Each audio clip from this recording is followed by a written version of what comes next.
Per la terza giornata del massimo campionato le ragazze della GSM Verona affrontano in trasferta il primo big match stagionale sul campo del Mozzanica. Mister Longega recupera in extremis Naila Ramera, mentre il tecnico bergamasco Fracassetti deve rinunciare alla squalificata Giacinti. Il Verona parte bene, si rende pericoloso al 6° minuto con la conclusione secca di Melania Gabbiadini che chiama Gritti alla respinta.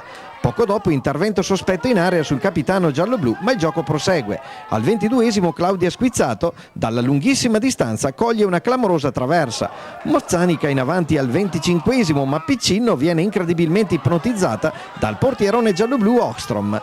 Sulla ripartenza gialloblu Gabbiadini, servita alla perfezione dalla Napoli, si divora un gol già fatto e poco dopo si fa deviare in angolo la conclusione. Il Verona insiste e va vicinissimo al gol con Naila Ramera che da 2 passi incorna sul portiere. Si va al riposo a reti inviolate, ma con la squadra scaligera che ha sprecato alcune ghiotte opportunità per passare in vantaggio. Capitan Gabbiadini in apertura di ripresa spara alto dopo una insistita azione delle gialloblu.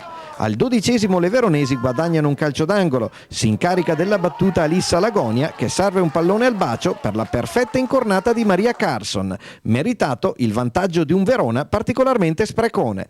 Scaligere vicine al raddoppio al 18°, Mason dal fondo mette in mezzo per Gabbiadini che a 2 passi dal portiere Gritti non riesce a deviare il pallone. Il secondo legno gialloblu viene colpito da Melania Gabbiadini che fa gridare inutilmente al gol i supporters veronesi giunti in buon numero in provincia di Bergamo.